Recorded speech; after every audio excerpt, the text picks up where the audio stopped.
All right, another Metal Monday with my friend Brett. How you doing, Brett? What's up, friend Nick? I'm doing good, man. How are you? I'm good, man. I'm good. Just Monday. It's pissing rain outside on us today. First day of spring. Dude, Spring showers, man. we are probably not gonna snowing. have we're not gonna have drought issues this year in Idaho. It doesn't feel like, at least for the most part. I'm guessing it might be snowing up at Bogus. I bet it is. I bet in the Yeah. mountains it is. I mean, it's what 40 degrees, 40 something degrees out there in the valley. Mm-hmm. So it's up in the hills. It's probably snow weather. It's a wet one out there, but when last week we had a couple decent days where the weather was breaking and the flows at our Boise yard were a lot better. Yeah. So I think this weather is going to come around if some of this pricing can hold on Ferris at least.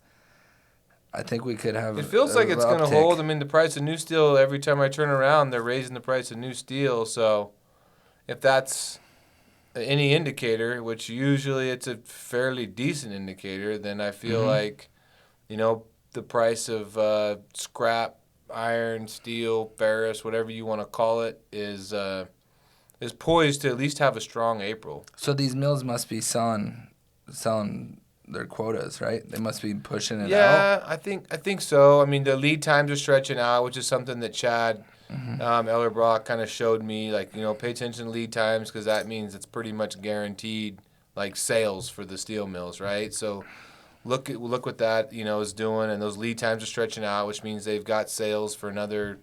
It was at 4 to 6 weeks, which means they need to buy XYZ amount of scrap to melt to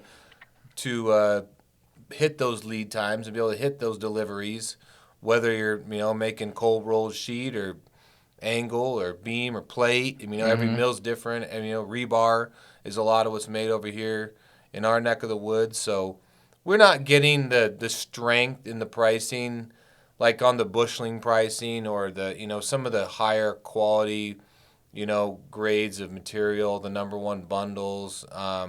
That some of the other markets are getting big premiums for because they need those for their melt. But we saw a decent bump in scrap. I mean, one mill we sold to, the other mill I decided not to sell to last month, just because I didn't feel the price was in line with where it should be. Maybe April they'll adjust a little harder. Maybe not. Maybe I have to sit on that material. But I think it comes to a point where there's a time where you have to sit and just say, I'm not going to sell at that price. I don't need to sell at that price. Or you take the position of I want to sell to create cash flow or whatever, right? I think everybody has to run their business the way they see fit and the way that they're, the numbers are telling them. And you always want to be in a position of where you sell because you appreciate the relationship. You sell because or because you want to move the material or cash or whatever that is. Like, you want to be in a position where you can hold if you need to hold, or you feel like there's a better market coming, or not.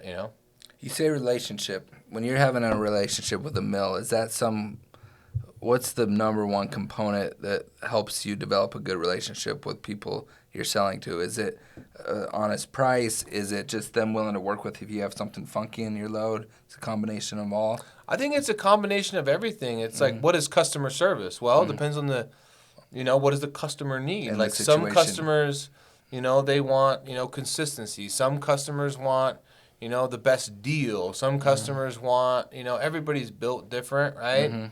And I think that when I look at it, I look at, consistency and price. I look at you're trying to take care of me in the long run. I look at you're not trying to just skin me today so that that you can make a lot of money today or tomorrow or whatever. You're not trying to maximize your own margin on my back every single month. But there's a lot of give and take, right? Like, it always goes back to people do business with people they like. That's what it is. Like, sometimes price is the price, and sometimes it's like, I do business because I think you have my best interest in mind.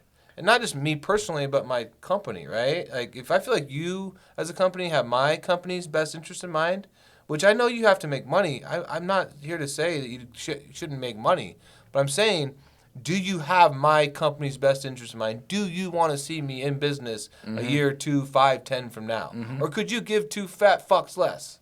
If you couldn't give a fuck whether I'm in business or not, then I'm not going to fucking cut you a good deal. Like, I'm just not. And that's where they're providing a long-term value of helping your business grow and succeed rather than like short-term gains if they're paying you a couple more bucks per ton, but you know they're not going to help you long-term and keep letting you sell loads into there, you know, because then what's it worth? Was those extra $2 worth It's worth not. it? It's not. The Yeah. value, there's more to value than the price, right? Some people, you know, and it depends. It just depends on who you're doing business with. Like, you know, whether you're just a price guy or whether you're a relationship guy or whether you're a mix of both or, you know, I mean, you're a convenience. I mean, there's all kinds of factors that play a role. But, I mean, obviously, we're in a unique position of we're buyers and sellers. We have to kind of navigate that on both sides. So it's our goal to care about our customers and care about their business and want them to be in business a year, 5, 10 from now. Just like I would expect people buying material from us to want us to be in business or care that we're in business a year, 5 or 10 from now. That's the relationship I look for.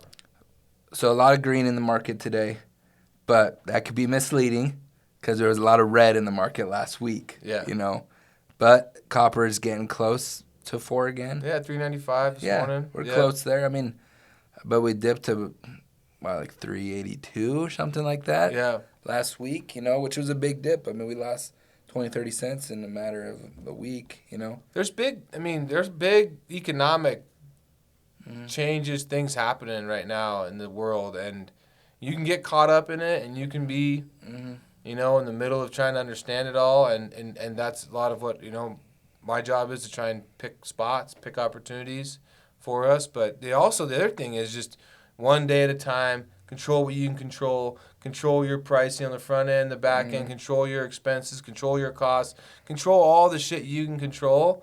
And, you know, the world's going to do what the world's going to do, whether you like it or not, right? So your ability to play within the field that's given to you with, you know, from sideline to sideline is, I mean, that's who wins and who loses. Yep. All right. Anything else to add? That's it, man. Another day. Have a great week and keep controlling what you can control. Thank you, everybody.